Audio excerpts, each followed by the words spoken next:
They say you don't notice the sound of your own voice until it's gone. I didn't just lose mine, it was taken. It happened on a Tuesday. Not a stormy night, not a moonless one, just Tuesday. I'd stayed late at the library, shelving books that whispered when no one was near. At first, I thought it was just the wind slipping between the old oak shelves, HSSHHH, hush. But then one of the whispers said my name. Evelyn. It was soft, almost loving. I turned, flashlight trembling in my hand, scanning rows of literature and dust. No one there. Of course not. The library had closed 2 hours earlier. Still, I heard it again, closer this time. Evelyn, give it back.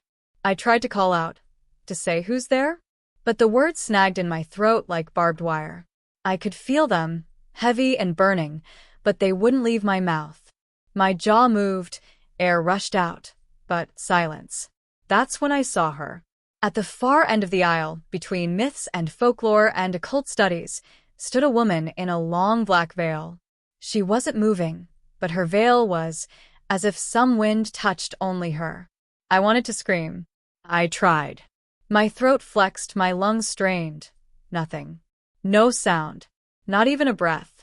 She tilted her head. Beneath the veil, I saw the faint shimmer of lips curling into a smile. And then she mimed my face exactly. My open mouth, my silent horror. The whispers around me turned into soft, rasping laughter.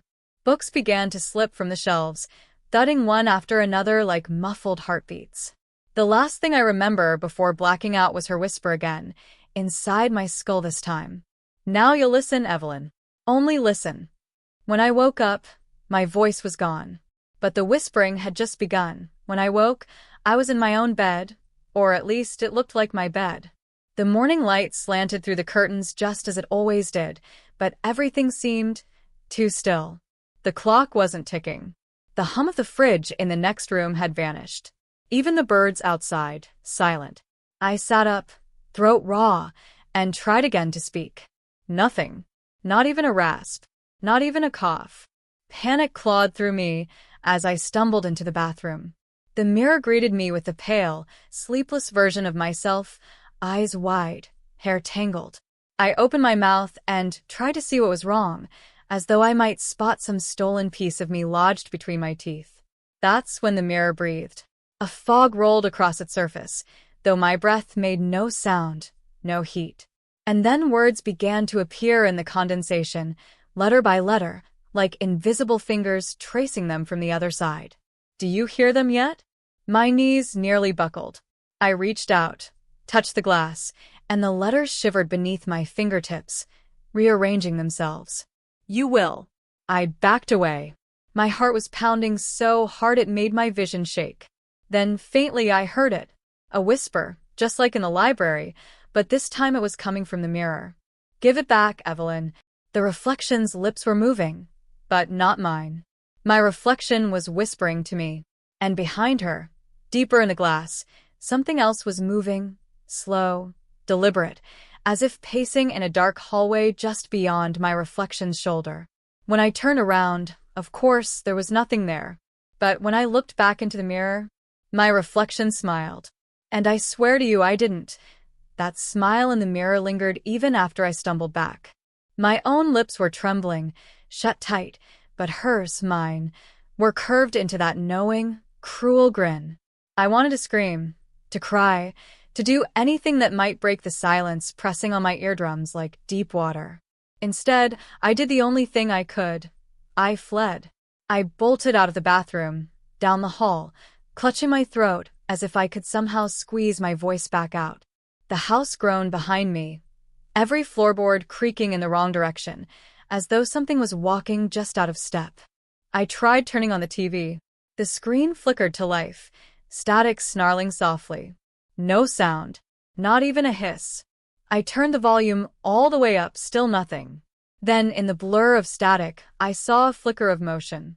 It was the veiled woman, standing where the news anchor should have been. Her veil moved as though underwater, her hand lifting slowly, palm out, as if pressing against the other side of the glass. And though the TV was silent, I heard her, not through my ears, but directly in my skull. You took my words, Evelyn. Now you'll live in their echo. My vision went black for a moment. When it cleared, the TV showed only my living room, live like a feed. But the image wasn't quite right. In the reflection of the screen, behind me, there was a shadow. A tall, thin figure standing just to my left. I turned. Nothing. But when I turned back, the screen showed it leaning closer. And this time, I could feel it, breath colder than stone brushing the side of my neck. No voice came from me, no scream, no cry. Just a silence, so deep it felt alive. Then, from somewhere inside that stillness, came a sound so faint it barely existed. A heartbeat that wasn't mine. The sound was faint at first. Thump, thump. A heartbeat buried somewhere inside the walls. I pressed my hand to my chest just to be sure. My own heart raced far too fast, frantic and uneven. The one I heard was slower, deliberate, patient. I turned toward the wall. The sound followed. I took a step left, it moved left. Right, it followed again, perfectly in sync. It wasn't in the walls. It was following me. I reached for my phone to record it, but the screen wouldn't turn on. Black. Dead. Every device in the house was dead. The clocks, the stove, even the small light on the router. The only thing that still worked was my reflection in the dark TV screen. And it was watching me. I could see it breathing, chest rising and falling, lips trembling in time with that alien heartbeat. I leaned closer. My reflection leaned closer too, but half a second late, as though waiting for some silent cue I couldn't hear. Then its hand moved. Slowly. Not mirroring mine, acting on its own. It touched its throat and dragged its fingers down, leaving a faint dark trail, like soot or ink. And that whisper, the one that lived inside my skull, slithered back. It beats where your voice once lived.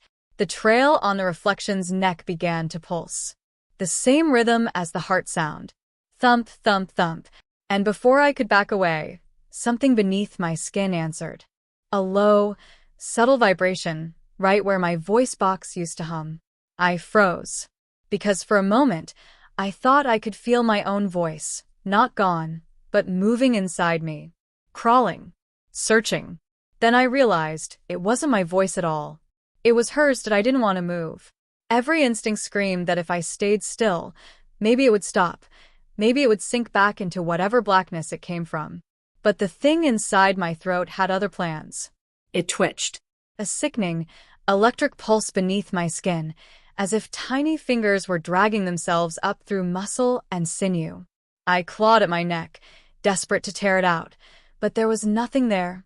No wound, no mark, no sign of life. Only the crawling.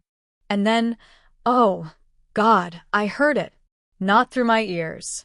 Not like any sound I'd ever known.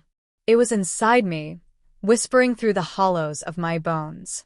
Don't fight me, Evelyn, you wanted a voice that mattered. My knees buckled. I crashed against the coffee table, knocking over a stack of old books. One hit the floor with a hollow thud, opening to a page I didn't remember ever reading. There were words scrawled in ink so dark it looked wet. To speak is to summon. To listen is to bind. As I stared, the letters began to move. They twisted and rearranged themselves into a single word. Return. Something warm slid down my throat. Blood or something worse, and I gagged silently. My mouth opened in a scream I couldn't make, and the mirror across the room answered for me. My reflection shrieked. A horrible, high-pitched wail that cracked the glass from corner to corner. It was screaming my voice. And as the shards began to tremble and fall, one by one, I saw the figure in the veil standing behind her again. Closer now. Her hands on my reflection's shoulders. Almost home, she whispered, and this time I felt her breath against the back of my own neck. The heartbeat quickened. So did the crawling. The mirror shattered all at once, a rain of glittering shards that caught the lamplight like cold stars. I jumped back, barefoot but too slow.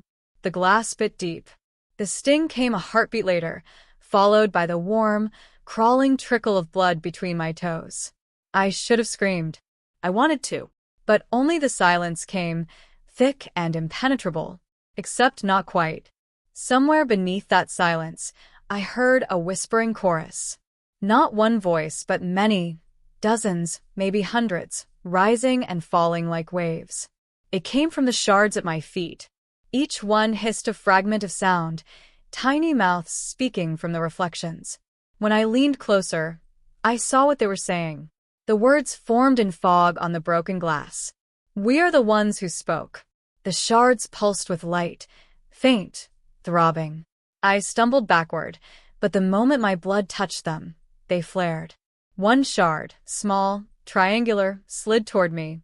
Not rolled, not fell. Slid. And in its mirrored face, I saw myself. But not as I was. My reflection was grinning again, wild and terrible. Its mouth moved, lips curling around words I couldn't hear. Then, as if it realized I couldn't understand, it pressed a finger to its lips, shhhh, and pointed to the largest piece of glass. In that one I saw the veiled woman. Standing just behind me, I turned. Nothing. Turned back, she was closer. The whispers crescendoed into a single sound, a heartbeat, steady and deliberate. It came from beneath the shards now, from below the floor. And then, faintly, something tapped back. Once. Twice. Like knuckles rapping on glass from underneath. I froze, every muscle trembling. My blood pooled around my feet, seeping through the cracks between the boards. The tapping followed it. She's underneath, I thought. She's coming through. The tapping turned into scratching. Long, deliberate drags that vibrated up through the wood, as if nails, or claws, were tracing letters just below the surface. I knelt down, shaking, my hand hovering over the dark gap where the floorboards met. The whispering from the shards had gone still, all of them watching me in their fractured little reflections. For a moment, there was only silence. Then the whisper, her whisper, rose again, muffled but clear. "Let me speak, Evelyn. Let me breathe again." The boards beneath my palm pulsed, faintly warm, like a heartbeat, her heartbeat, beating under the house. I scrambled backward, leaving red footprints on the wood, and that's when the boards buckled. A jagged crack shot across the floor, widening as if something was forcing its way up. Splinters popped and leapt into the air, and beneath the gap, I saw it, something pale, slick, moving. It wasn't a hand, not exactly. More like fingers forming from smoke, coiling out of a dark hole. They reached for the blood I'd left behind, stretching greedily toward it. The shards on the floor began to hum. A low, eerie vibration that shook through my bones. My reflection in one of them turned its head toward me and mouthed a single word. "Run." I did. I bolted for the door, every step squelching against glass and blood. The doorknob was freezing when I grabbed it, so cold it burned. When I wrenched it open, the night outside was wrong. No crickets. No wind. Just a sky too still, too heavy. And from behind me, inside the house, a voice, my voice, called out. "Evelyn." It was perfect. My tone, my pitch, my breath. Only I hadn't spoken it. The door slammed shut on its own, rattling the walls. When I turned, the floorboards were still. The crack was gone. But in the reflection of the dark window beside me, someone else was standing there. And she was smiling. At first, I thought the reflection was a trick of the light, just my silhouette warped by fear. But the longer I stared, the clearer she became. Same face, same clothes, same blood smeared across her feet. But her smile wasn't mine. It was wider. Wrong. Too many teeth, too much calm. I took a trembling step closer to the window. The reflection followed, but not perfectly. A heartbeat too slow. Her movements lagged like a broken film reel trying to catch up. I reached out, hand shaking. So did she. But when my fingertips brushed the cold glass, hers didn't stop. Her hand kept coming.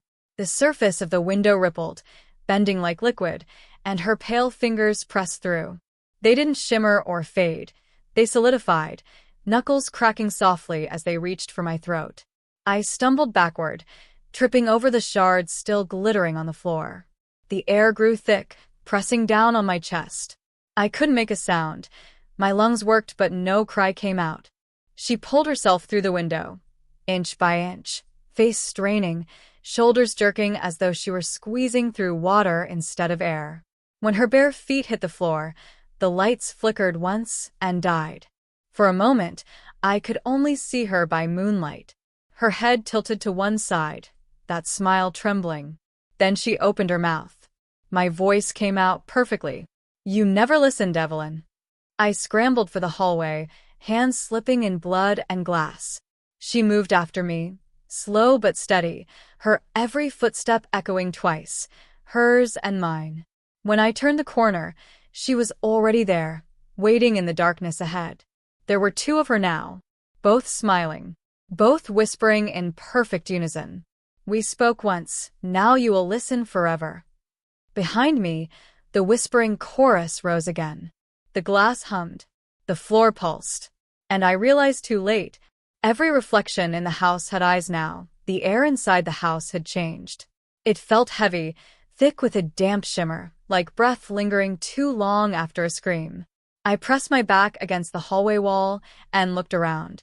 Every shiny surface, every photo frame, picture glass, the dark TV screen, wasn't reflecting me anymore. Each one showed a different version of her. One smiled. One wept.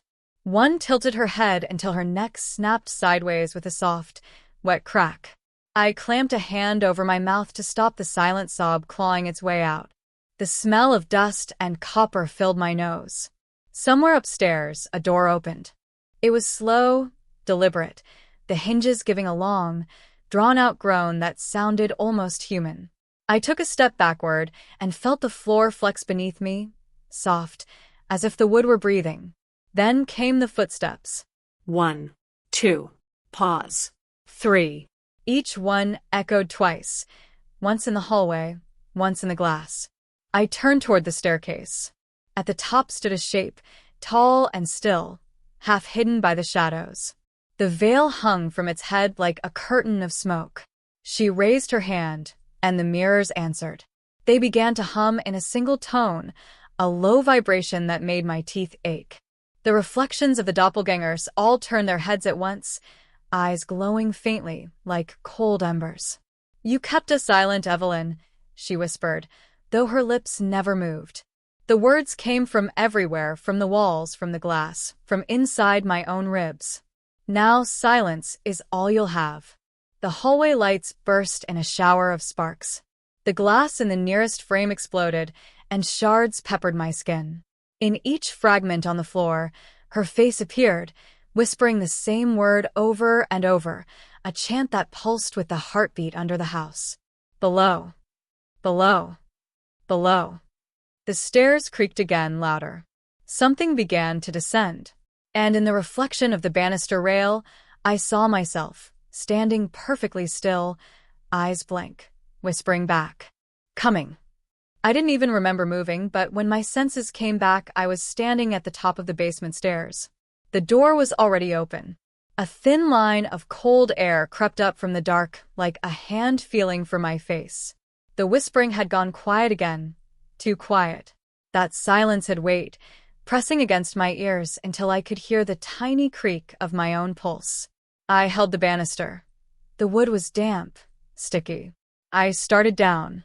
Each step complained under my feet, the sound swallowed almost at once by the darkness below. Halfway down, a light blinked to life, a single bulb swinging slowly on its cord. It didn't brighten the room, it only made the shadows move. On the floor lay a ring of mirrors. Old, cloudy, their silver backs flaking. In the center sat a wooden chair. And on that chair, a shape. It looked like me, but smaller somehow, folded in on itself, hair hanging over its face. The thing's chest moved with the rhythm of the heartbeat I'd been hearing all night. When I reached the last step, the air thickened. My throat clenched. That crawling under my skin returned, stronger now, climbing from my chest to the base of my skull. The thing in the chair raised its head. It was my face, but its eyes were black, hollow pits. Its mouth opened and my voice, my real voice, came spilling out in broken gasps. "Evelyn, let me out." The bulb flickered. Behind every mirror, faint shapes shifted, the other versions of me, whispering the same plea in silence. I wanted to run, but my legs wouldn't listen. My hands moved instead, reaching for the figure on the chair. The moment my fingertips brushed its shoulder, every mirror in the circle lit up at once. 1,000 reflections stared back, and each one began to smile. The light from the mirrors wasn't white. It was a sickly, trembling gray, the color of things that had been dead too long but refused to stay buried. The moment it filled the basement, the air began to hum. Not from the bulb, not from the floor, from the glass itself. Each reflection was moving now, but not in sync with me. They jerked and shuddered like puppets tugged by invisible strings, their heads twitching at strange angles. And every face, my face, was mouthing something different. I could read the words, even though no sound came. Mine. Lost. Speak. Below. The doppelganger in the chair lifted her head fully. Her mouth opened wider, far too wide, and the sound that came out wasn't a scream. It was breathing. The same deep, dragging inhale I'd heard in the library when my voice was first stolen. She was breathing with my lungs. I stumbled backward. The mirrors followed, not sliding, not falling, following. They leaned forward from their frames, the glass stretching like skin until the edges began to split and tear. Then one of them stepped out. It was one of the quieter reflections, eyes soft, head tilted as if listening to a sound I couldn't hear. She walked toward me barefoot, her movements slow and precise, and when she smiled, I saw my own teeth, perfect and human. But when she spoke, it wasn't my voice anymore. It was hers. The woman in the veil. "You called us," the reflection whispered, voice echoing through every shard. "You kept our words. Now we'll keep your silence." The other reflections began to move too, crawling from their mirrors like insects from broken eggs. Dozens of me, their eyes hollow, their mouths whispering soundlessly. And in the center of them all, the figure on the chair stood up. Slowly. Gracefully. Her veil was gone, and I saw my own face beneath it. Only this version was whole. She looked alive, more than I'd ever been. She smiled, touched her throat, and said, softly, clearly, "Thank you for my voice." She walked toward me like someone stepping through water, every movement smooth, silent, inevitable. The hum of the mirrors rose behind her, filling the basement until it felt as though the air itself would shatter. I wanted to run, but my body was rooted in place. The crawling beneath my skin had become constant now, a living pulse threading up through my neck, curling around my jaw. When she stopped in front of me, we were the same height, the same everything, except for her eyes. They glowed faintly, not with light, but with sound. "I carried your silence," she said, my voice flowing out of her mouth like smoke. "Now you'll carry mine." She pressed her hand to my throat. It was cold, impossibly cold, like a hand carved from stone. My breath hitched, but still no sound came. Instead, something shifted inside me. A pop, a pull, and then the faintest vibration, as if invisible strings were being plucked behind my ribs. The reflections leaned closer, their mouths opening, each one inhaling sharply at the same time. The sound, that dreadful sound, was pulled from me. It wasn't a scream. It wasn't a word. It was everything. My voice, my breath, my memories of what it felt like to speak. They poured out of me in a cloud of mist, swirling in the air before being drawn into her chest. Her eyes flickered. For the briefest instant, I thought I saw pity there. Then it was gone. She turned away. The mirrors began to fade, one by one, as if swallowed by smoke. When I finally collapsed, gasping silently on the basement floor, the woman, my other self, was walking toward the stairs. She paused at the first step and looked back at me. "You'll hear them now," she said gently. "All the words that were never yours." Then she climbed out of sight. The bulb flickered once and died. And in the dark, for the first time in hours, I heard something new. Not whispers. Not heartbeats. A chorus. Thousands of voices, murmuring just beneath my skin. every one of them speaking through me.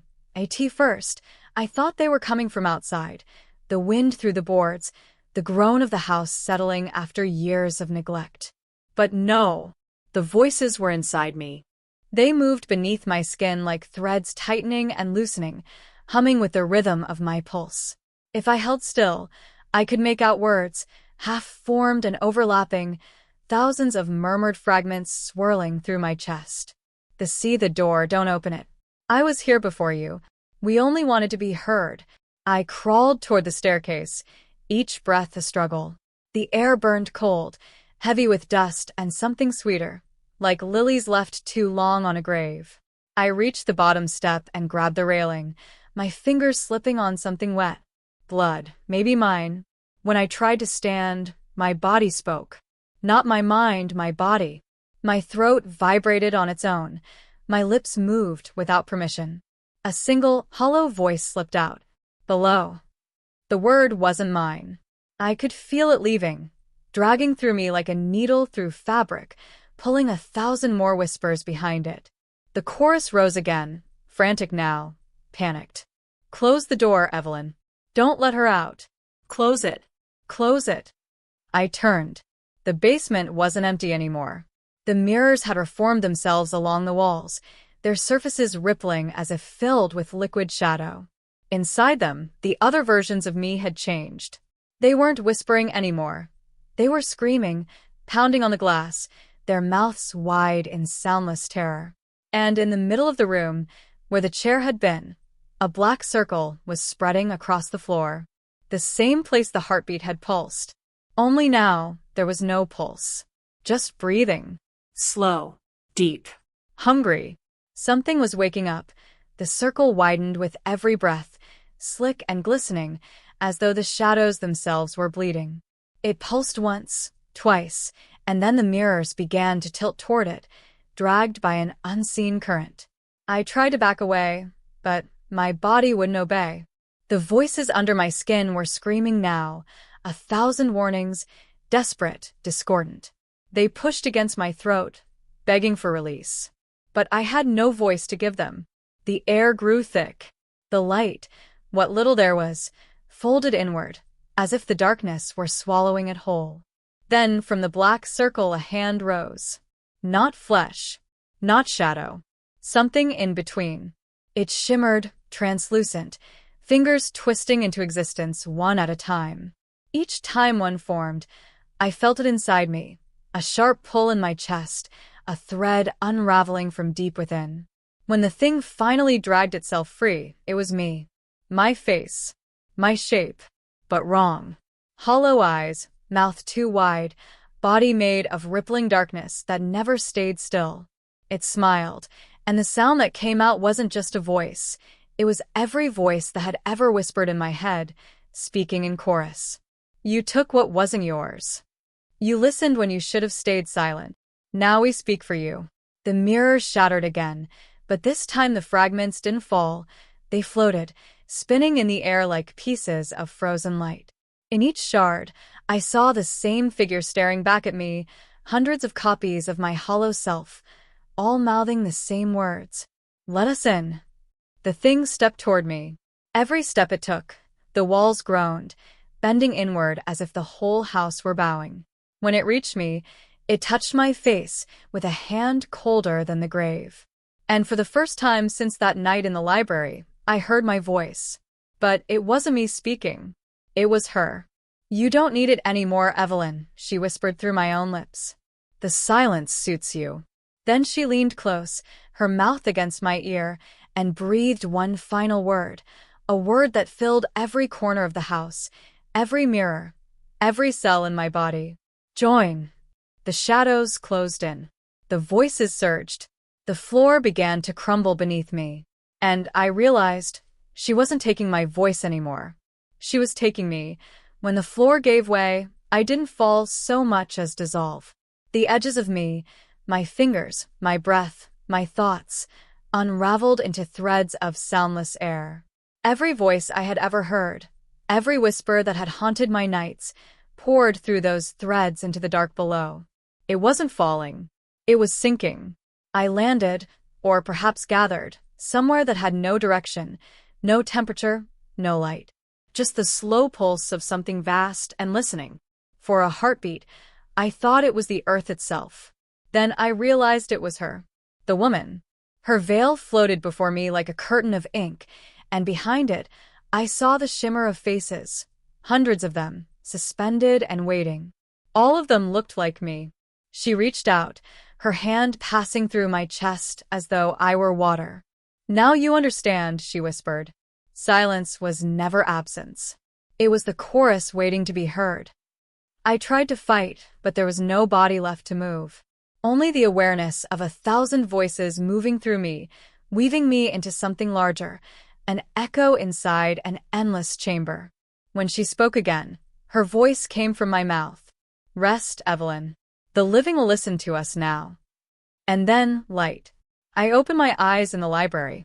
Morning sun spilled through the tall windows. Everything was still, ordinary, except for the sound. The faint shuffle of pages turning by unseen hands. The whisper of 1,000 breaths hiding in the hush. I stood, dust falling from my hair, and reached for my throat. There was a scar there, a small, perfect line. And when I opened my mouth to call for help, a whisper escaped. "Not mine." "So we're reading." The books sighed softly in reply, their pages fluttering like wings. And that's when I realized I was still there, beneath the skin of the silence, listening forever.